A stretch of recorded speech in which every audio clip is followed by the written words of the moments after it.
Good afternoon. I'd like to call the December 7th meeting of the Tennessee Fish and Wildlife Commission to order. We're really excited to be here at Lone Oaks Farm and have had a very full and productive day of learning and are just thrilled to be here. Want to welcome those of you who have joined us for this meeting, both online ultimately, but also here in the building. And on behalf of myself and my colleagues, we're particularly excited to have an opportunity to learn about this facility and the exciting things that are happening here in the community.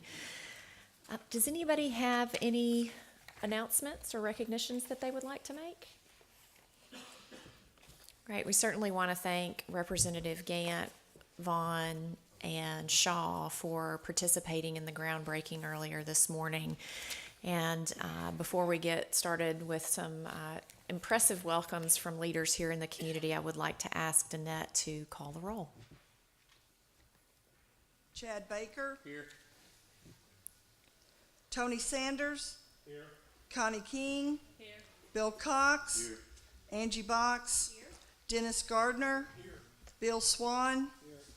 Brian McLaren. Here. Kent Woods. Here. James Stroud. Here. Kurt Holbert. Here. Jeff Cook. Here. Jamie Woodson. Here. Chairman, we have a quorum. Thank you. With that, we will move straight into the agenda. Today is day one of 2 days of meetings. The first day is traditionally committee meetings, and we'll go through the process in a minute, but we would love to get a proper welcome from Mayor Sain and appreciate his leadership and the time spent early this morning with the groundbreaking. And again, Mayor, we're really thrilled to be here. Welcome. Wherever you prefer. Wherever you prefer. I would just, we're so excited to be here. And on behalf of the Hardeman County Commission, I'd like to welcome you to Hardeman County and Lone Oaks Farm. I hope you're enjoying your time here at this beautiful property. It'd be awesome if we heard a motion in a second from the commission to make this an annual event at Lone Oaks Farm. So I'll probably stick around till that happens, Bill Cox. But anyway, as a former Tennessee trooper, it's just in me to check your bios. And I also don't sit with my back to the door very often. But in your bios, I see you have a very diverse group of commissioners. You have one commissioner who is an air traffic controller. And is that Dennis? I bet you consume a lot of coffee. And also, you have a commissioner who has served in the House and Senate. I bet you consume a lot of alcohol.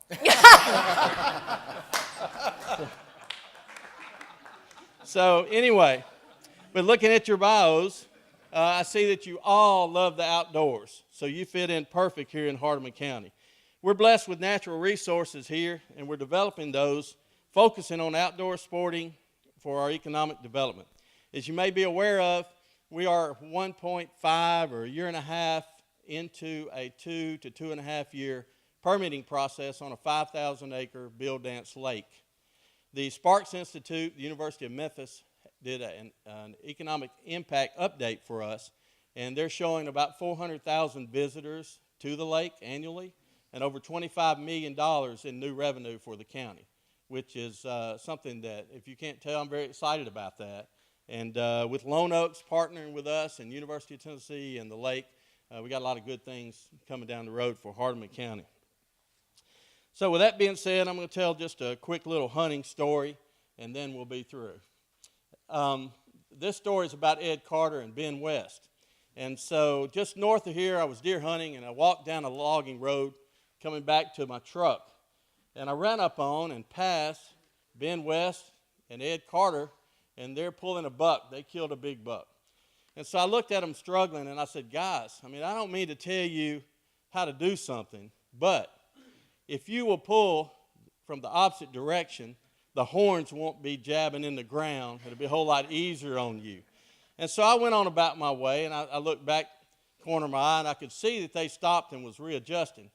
Well, it was said that about 30 minutes later, you could hear Ed Carter say, you know, that Sain boy was pretty right about how to pull this deer.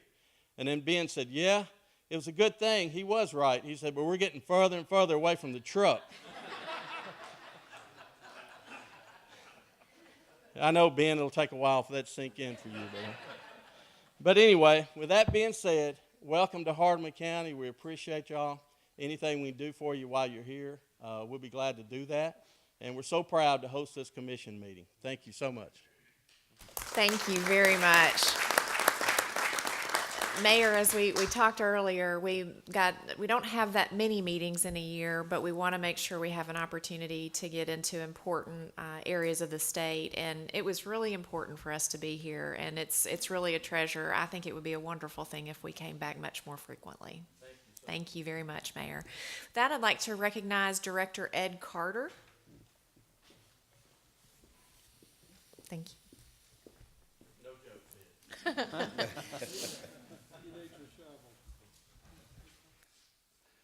Thank you, Chairman Woodson. Just a couple of remarks. For y'all that weren't at the groundbreaking ceremony a few minutes ago on the range, I met Mayor Sain the morning after a long night of election returns. So we sat down and had breakfast together and started talking about Lone Oaks and all the things that we'd like to see done here, especially the range construction. And it's so neat after, what has it been, 2-3 years now, that's actually come to fruition. But anyway, that was really neat. And Ben West, who I'd like to mention just a couple of things about in a second, but before I leave, Mayor Sain, the things they're trying to do in Hardeman County are the things that we thrive on as an agency and a commission, between angling, shooting, hunting, and all those other things that they're really trying to push. He didn't even talk about some of the things that are going actually inside the city of Bolivar. We're looking at blueways and redoing that, a museum that they're going to have in a wildlife museum up right next to the Hatchie River, one of the unchannelized rivers in Tennessee, in West Tennessee. So all those things, Mayor, I just want to say those kind of partnerships and those kind of ideas keeps us both really in the forefront of thinking things are going to be good in the future when we're trying to bring other people in. So thank you for all that. But Ben West, some of y'all may remember Ben. He came and talked to us on the wildlife side when Ben was, of course, with the University of Tennessee, and he used to be with the UT Extension Service and had the western part of the state. And we used to talk about things that we thought were going to happen and things that we wanted to have happen and how we might go forward on all, especially in partnership with the University of Tennessee, which, of course, is the University of Tennessee. But that's a plug for Big Orange, which needs help right now. But we're getting there. Anyway, all that put together, I asked Ben at that time where he was going. He said, there's a possibility that there will be a place called Lone Oaks that will come into our future, but UT is looking at several different areas, and they eventually settled on this place here, which is so unique and had so much infrastructure. When we put it together, now Ben is in charge of coordinating the whole Lone Oaks activities part, and it's been a great partnership there. And I wanted to ask Ben if he would come up and just tell you a little bit about Lone Oaks. But before we do, Ben, before I knew you would actually be able to be here, which since you work here, I thought you would. But anyway, we had scheduled to show that part, Lone Oaks, the video, would that be okay to do that first? Well, this short little video, one of the reasons we wanted to show is because we talked a lot about recruitment and retention this morning, and that's another big topic that will be coming up here shortly on the agenda. But there's two different videos. I think we have the one queued up that's going to talk about what happens on this place in terms of outreach, which will be one of the premier outreach places in the state of Tennessee, if not in the southeast when it's done. So with that, if you can roll the video here.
Anyway, that video gives you an idea of what UT is trying to do in terms of public support and in funding going into the future. But anyway, if Dr. Ben West, Ben, if you'd make a few remarks and tell us a little bit more about Lone Oaks. Thank you very much, Director Carter. Well, on behalf of the University of Tennessee, we want to welcome you to Lone Oaks Farm. This is a place we're pretty excited about. It is a tremendous opportunity for us to do something here in Tennessee and in Hardeman County that will have impact not just in the state, but regionally. So I was telling Commissioner Woods last night, we were visiting by the fire and realized that I grew up a quarter of a mile from where he's got a farm in a place, a little spot on the map.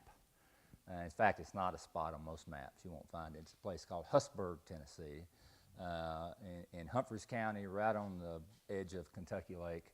And I grew up, like I suspect many of you did, I grew up in the summer planting corn and picking tomatoes and weeding the garden and hauling hay. I didn't do any of that because I wanted to, but I did it because my dad made me. But in exchange for that, in the spring I got to crappie fish, and in the fall I got squirrel hunt, and in the winter I got to sauger fish. And in between all of those things, I spent most of my day, every day outside, roaming around the fields and the forests and the streams and creeks around my house, and it was a great way to grow up, like most of us did.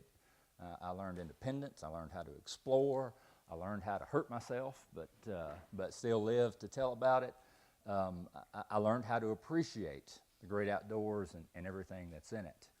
One of the things that I've learned in the last several years being in education, I'm a wildlife biologist by training, but have worked for universities for 20 years and with a lot of youth programs. Most kids today do not grow up with that experience. Most kids today grow up largely inside, and when they go outside, they go to a baseball diamond or a football field or a soccer field, which is great, but very different than the natural resource, nature-based, free-range experience that most of us had as kids. And it's having a dramatic impact on how kids view the world and how they enter adulthood and how they view our natural resources. So we talk about recruiting and retaining hunters and anglers. That's fantastic. The first step in that is just get kids outside. And that's what Lone Oaks Farm is about. We think we can become a national thought leader in how to get kids to turn the cell phone off, walk out the door, and spend time outside. Lone Oaks Farm is and will be a place where kids come and they climb trees and they catch snakes and they get muddy and they catch fish and they go outside at night. And by the way, it's really dark here at night. Those of you who were here last night, and look up and see the Milky Way for the first time and have experiences that will shape how they view the world and how they view natural resources for the rest of their life. It is a tremendous opportunity that we have here, and we think we can service 30,000 kids or more here through overnight 4-H camp in the summer, through day field trip opportunities in cooperation with schools and homeschool associations, public, private schools, etc. It's a great opportunity to shift how kids view natural resources and how they view outdoor activity. At the same time, Lone Oaks Farm is a place for folks like you, for agencies, for corporations, for families to come here and get a little work done, but in between work, spend time around the fire, talking, telling stories, and talking about opportunities to go for a hike to catch a fish, or very soon to be able to shoot around a sporting clays at a world-class sporting clays facility. We've got a big vision here. Wildlife and fisheries are a big part of that vision. And anytime you have a big vision and big project, the only way that happens is through partnership. One of our greatest partners to this point has been TWRA on the shooting range, but Ed and I have talked. We see many other opportunities for partnership long-term because we're all working towards the same thing, and we think we can do something pretty dramatic here. So we appreciate you being here. I know you had a great meal last night. If you haven't seen the pig spinning, there's a pig spinning over a fire out there. We'll get to sample that tonight, and we appreciate you being here. Thank you.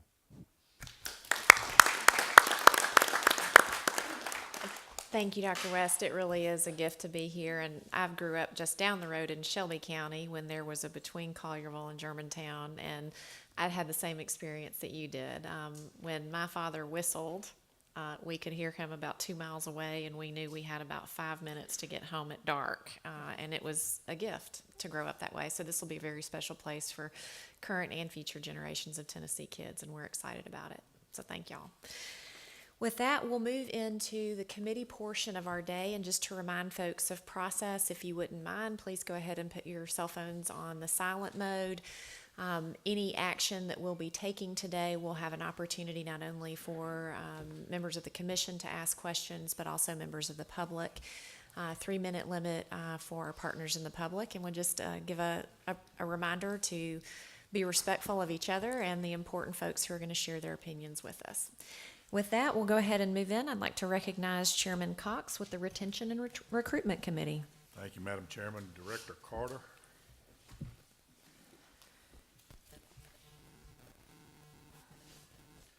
Thank you, Commissioner Cox. As we already pointed out, one of the highlights of being here is because we knew so much was angled toward retention, recruitment, reactivation, which are the 3 big R's that are being talked about all across the United States by not only wildlife agencies, but any kind of outdoor agency where they're looking to make sure that people remember what the outdoors are like, very similar to what you just heard from Dr. West. But just a little bit about today, when Commissioner Cox and the chair of the Retention and Recruitment Committee talked about what can we do to make sure our programs are doing what they need to do, what kind of new programs do we need to have going forward, how do we make those assessments, who do we involve, how do we bring in the outside folks, how do we start inside the agency to do all those things. And we talked about a possible workshop, and we're looking forward to pulling one of those off in early spring. And we tried to figure out those people that would be interested in helping us achieve that. And one of the things we looked at was the Wildlife Management Institute and the National Shooting Sports Foundation and the Council to Promote Hunting and Shooting Sports. All those people are doing those kind of outreach things and workshops. And there's also the Recreational Boating and Fishing Foundation, which, although that's their name, they also pull in people who do the hunting and shooting as necessary to achieve whatever goal they're looking for. With that in mind, thought since we're here at Lone Oaks and we had the opportunity to bring some of those folks who are doing those things, and I know they're very much involved in Virginia and a couple other states.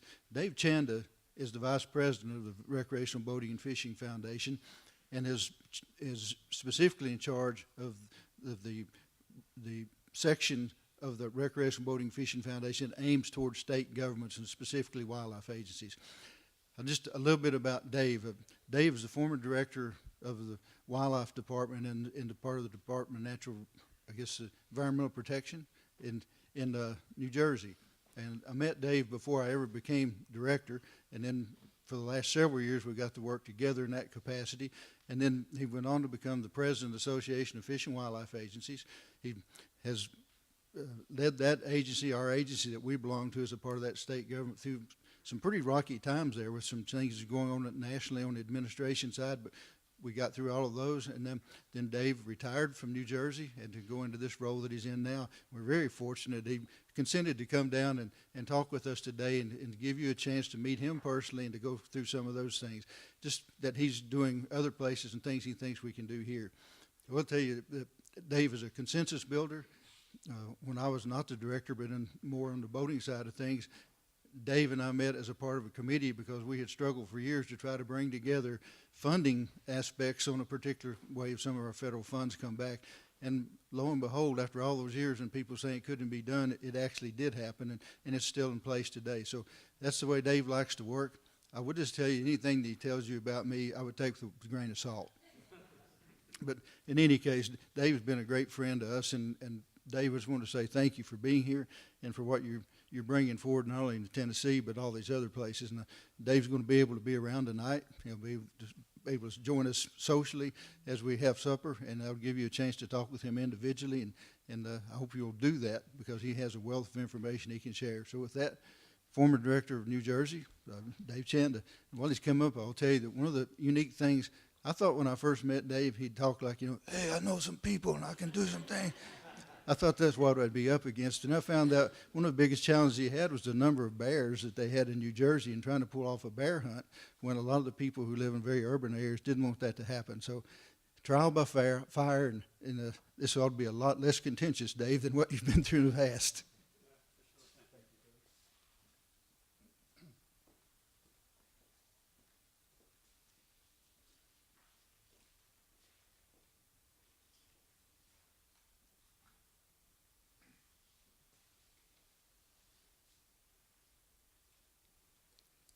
Of course, you assume I could read F5. I put a note on there for you. You did.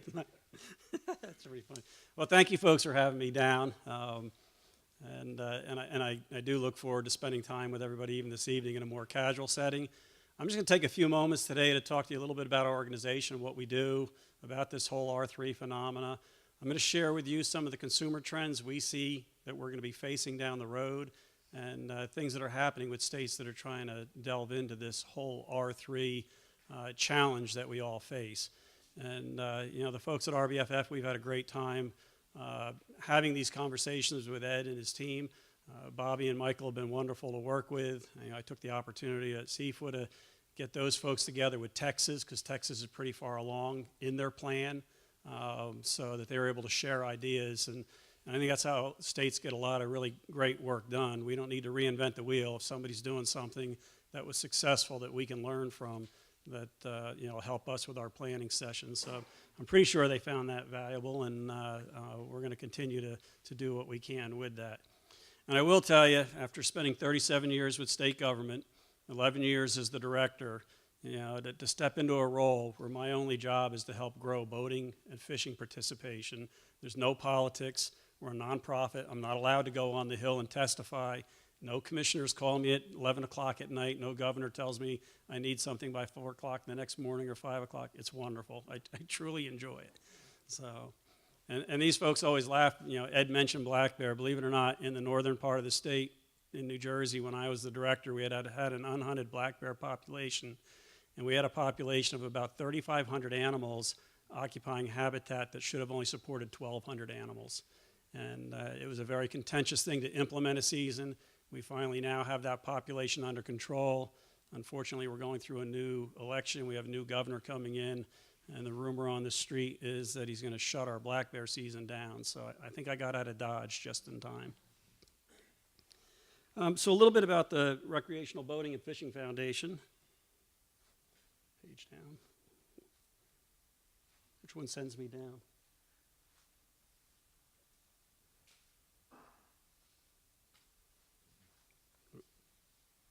Of course I hit the wrong button.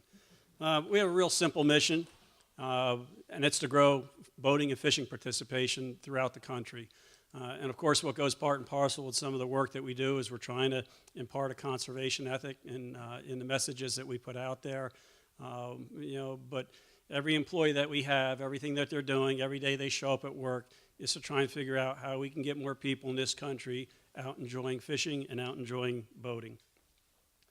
And as a result of a lot of work that's being done around the country already, fishing participation is doing really well.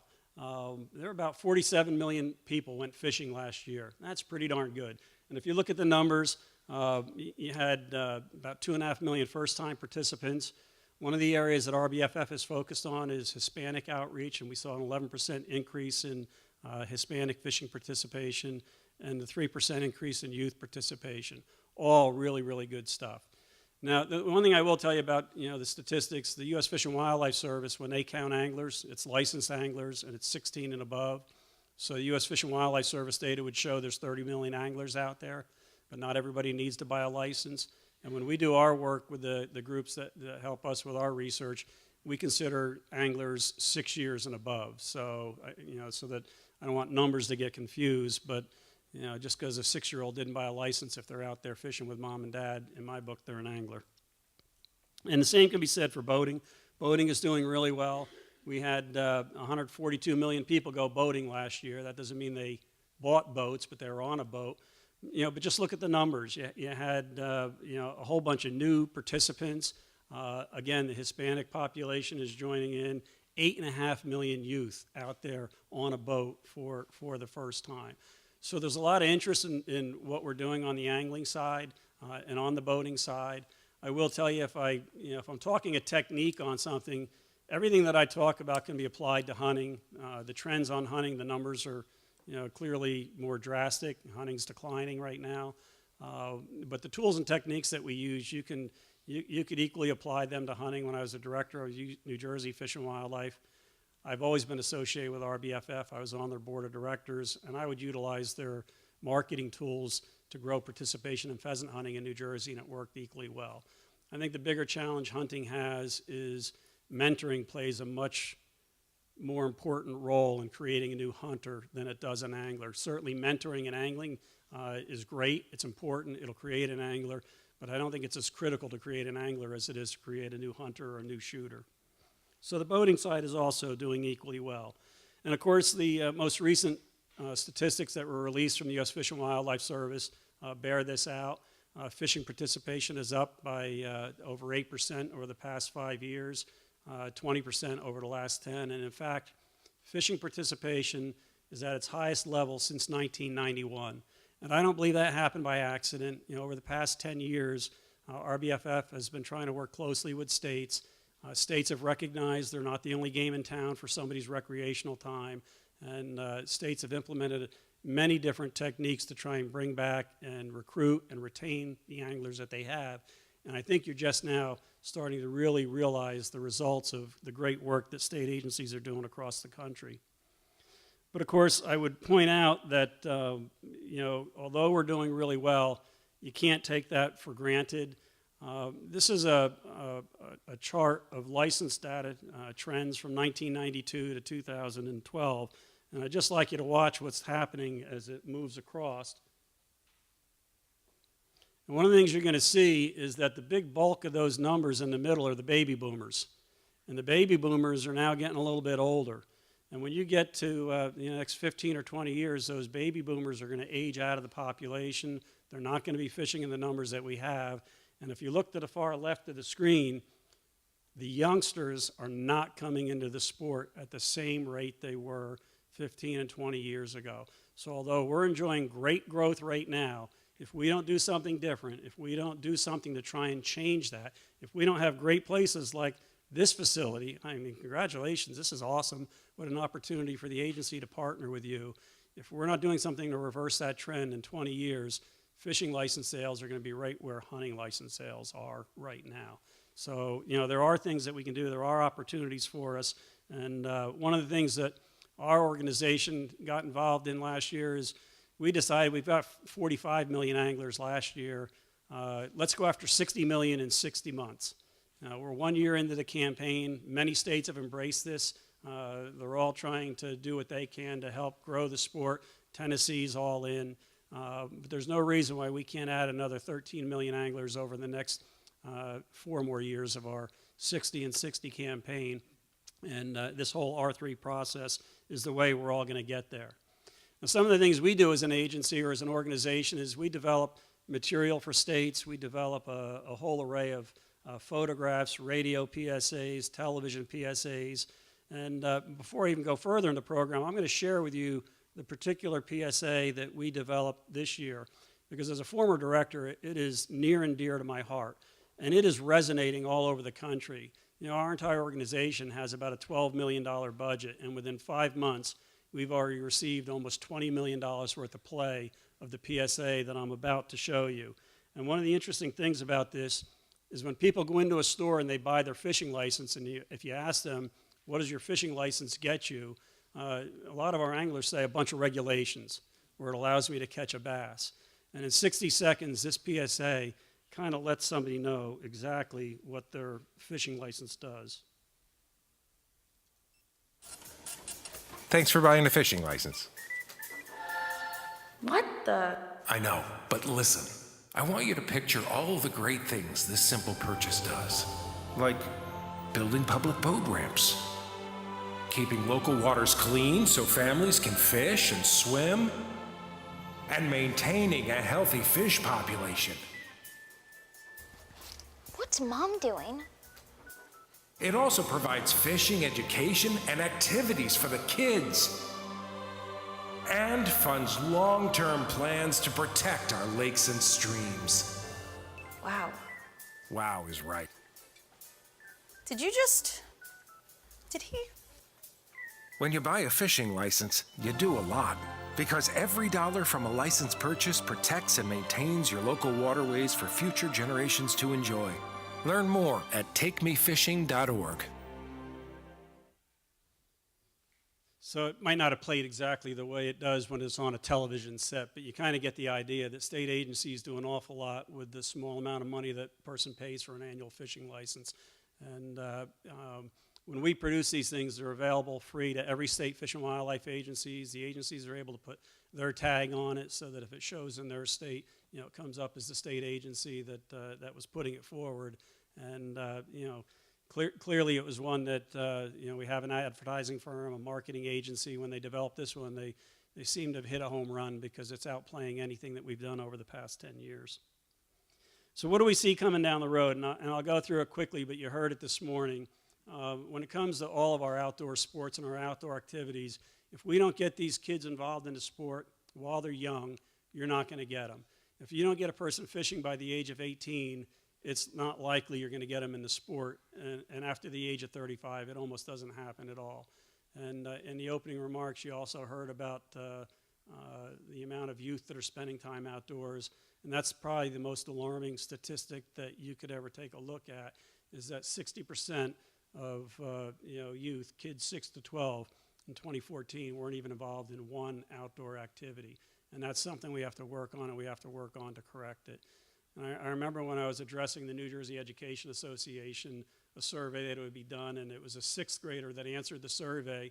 He said, I like to play indoors because that's where all the electrical outlets are. We need to somehow embrace that technology and bring it into the outdoors.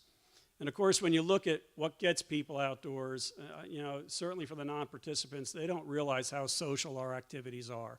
Fishing, hunting, they are very social sports. And family still continues to be the #1 reason why folks want to get together to go out boating and fishing. So we certainly want to make sure whatever efforts that we put forth, we're trying to attract, the family atmosphere, the fun, the whole nature of what it's about. But in doing that, we also have to recognize that families have changed. It's not the families that we grew up in. The same way, my parents, when I was a kid, sent me out, and they said, come home at dinner time. They didn't even ring the bell for lunch. They said, we don't want to see you until 5 o'clock. They had no idea what I was doing down in those streams, but boy, did we give those salamanders a good run for their money. Today, parents don't let their kids out of their sight, and that's why you lose them to some of those organized sports.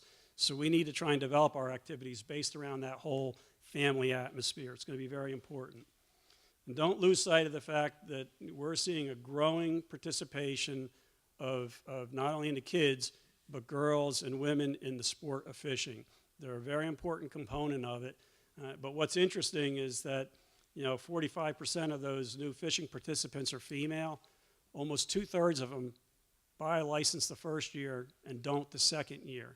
And yet, as a state agency, most agencies aren't asking, why did you not buy a license a second time around?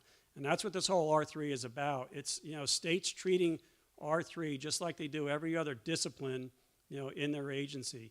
Could you imagine your big game program having 60% of anything drop out of deer hunting, and everybody just says, well, we don't need to ask them why they stopped. You're going to find out why they stopped. So, this is a really important statistic to pay attention to. And probably even more important than that is in the work that we're doing, we're seeing that the moms are having a greater impact on kids fishing than at any other time in their lives, both with boys and girls. So that's really important. The moms are the decision makers on what are you going to do this weekend? Where are we going to go? And usually it's only made a week or 2 weeks out. I mean, I'm probably ahead of the curve to say one of the things that we're doing, but hopefully it'll be out next year. We're actually developing a fishing app for Alexa that's going to be in partnership with Amazon, so that when that's in your home and you say, Alexa, where can I go fishing in Tennessee this weekend? Alexa's going to tell you all the streams and lakes within a 15, 20, or however far you want to drive, what's there, how you can catch it, and what the bait is they're using right now. Hopefully if I came back at this time next year, I'd be giving you a little Alexa demonstration. The Hispanic population across this country is becoming a very big market that we're trying to reach out to. We have a whole element of our programs called Vamos a Pescar that we target them. We have grants that we give out to state agencies to help them develop Hispanic fishing programs, and it's working extremely well. Again, it's not like the good old days when hunting and fishing was the only game in town and we didn't have to do anything to keep our anglers. Not only are we in competition for other resources, but we're also in competition for most people today have far less leisure time than they ever did before. You know, so we need to make sure that hunting and fishing are top of mind, that, you know, that there's a reason for them to get out there. And part of our fishing campaign is all centered around this year. We're targeting multicultural families with kids in the age of 6 to 17. That's about 47 million Americans with their grandparents. But the whole theme of what we're going after, you know, is you're living a crazy life right now. Yeah, you know, every now and then you need to get unplugged, and fishing is the antidote for, you know, modern civilization. And we have a whole program designed right around it. And that's what leads to this whole conversation we've been having with Ed and his staff about R3, recruitment, retention, reactivation. Just like the Council of Advanced Hunting and Shooting Sports, which developed a strategy for, you know, taking a look at how you're going to develop your programs and plans to increase the number of shooters and hunters, you know, in your state. We worked with the Aquatic Resource Education group to develop a similar document. It's online. It's available to be downloaded. I left 4 or 5 copies with Ed, and I snuck one under your folder as the chair so that you could take a look at that. But it sort of lays out the roadmap of what you need to do as a state if you want to really get into this R3 effort. It's not something you're going to do overnight. It's not something you're just going to, you know, hire one person and say that was easy. It's something that's going to have to be integrated throughout the entire agency, a part of everybody's challenge. I mean, if you look at what it takes to create an angler or a hunter, it starts on the recruitment end. It goes right through trying to retain and reactivate them. And on the recruitment end, the first thing you have to do is make them aware the activity even exists. And then if you can generate enough interest, they might try it. But just because they tried it, you can't assume that you've got them hooked. You need to go back and help them have a really good experience out there. And a lot of state agencies, this is a whole new concept for them.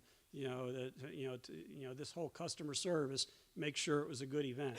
Find out why they didn't go back fishing the next year. And every state's going to have to go through this process. And we've talked to Ed and their staff. I mean, the first step is bring a key element of your agency, 40 or 50 folks from every element, IT, education, wildlife, law, and you're going to sit down and examine every program you're doing right now for outreach. Is it hitting the desired outcome that you want? Do we need to make changes? What are the threats that are out there to stop people from fishing in Tennessee? Sometimes they just might not be aware of what you have to offer or aware of where you could go fishing. Maybe they don't have the skill set, and you need to have more fishing education. Perhaps it's access, and access could be access to a stream, a lake. It could be your regulations are an access barrier, and states are all taking a close look at what their regulations are. Maybe they're just not motivated to fish, or maybe the agency just does not have the resources, the personnel capacity to affect an R3 change. But every state's a little different. Every state's barriers are going to be different. So you are the folks that are going to have to figure that out. Certainly we'll come in and work with you. We'll help you. We'll provide consultants and guidance. But at the end of the day, Tennessee is going to own it. Your staff is going to own it. So nobody's going to come in and tell you how to do it. You know, everybody needs to buy into what you're doing and what your goals are. And at the end of the day, what you're going to wind up with is a mapped out, call it a strategic plan, call it a guiding document, call it whatever you want. But every one of those 3 areas, recruitment, retention, and reactivation, are very different elements. They have very different programs with specific outcomes that you're looking to go after. The one thing I would point out is that for a state agency, the low-hanging fruit is retention and reactivation, yet most state agencies spend all of their resources on recruitment. In New Jersey, we sold 180,000 fishing licenses every year, but there's a thing called churn. Sometimes somebody buys a license, sometimes they don't. That churn rate's about 45%. That means even though every year I was selling 180,000 licenses, there were 80,000 plus new names and addresses in that database and 80,000 that went out. That was a lot of money we were leaving on the table. They were already anglers, so I needed to try and figure out a way to keep them. And that's some of the tools and techniques that we can help work with Tennessee on. It's a lot easier to retain an angler, reactivate an angler, than create a whole new one. That doesn't mean that you don't recruit, but one of the areas that RBFF can help is with our national ad campaigns. Those are recruitment, and everything that we do, if they come to our website, we're connected to Tennessee's website. So if they want to know about fishing in Tennessee and they come to our website and they want a license, we drive them right to Tennessee's site to get that information. And states are doing a ton of work out there right now. We just completed a survey of all 50 states about what are you doing out there. And there are no less than 23,000 programs that are being given right now to try and create anglers in the states across the country. That's an enormous effort that's going on. But the scary thing up there is when we ask the states, you know, are you evaluating what you're doing so that you know, are you getting the outcomes? Did you create an angler? Less than 10% are doing any kind of an evaluation. Nobody would run a big game program without doing evaluation of are we hitting the mark. And that's one of the things that needs to be woven into any R3 community. One of the most precious things that this agency has is the people working for it. It's limited. It's not just going to wave a magic wand and have $5 extra million to hire, a whole army of people to do R3. So you're going to want to make sure that if the program's not hitting the mark, you're going to have to jettison that program and find the one that is. And that's what this group is going to have to work on to find out. Staff is going to have to come to realize there are no sacred cows. Chances are the program you're doing is really good. It probably just needs to be tweaked or linked in a different way. You know, for example, most states just do what I call the one-off fishing education programs. You know, you come in, you have a fishing clinic, have a nice day, you know, go buy your license sometime.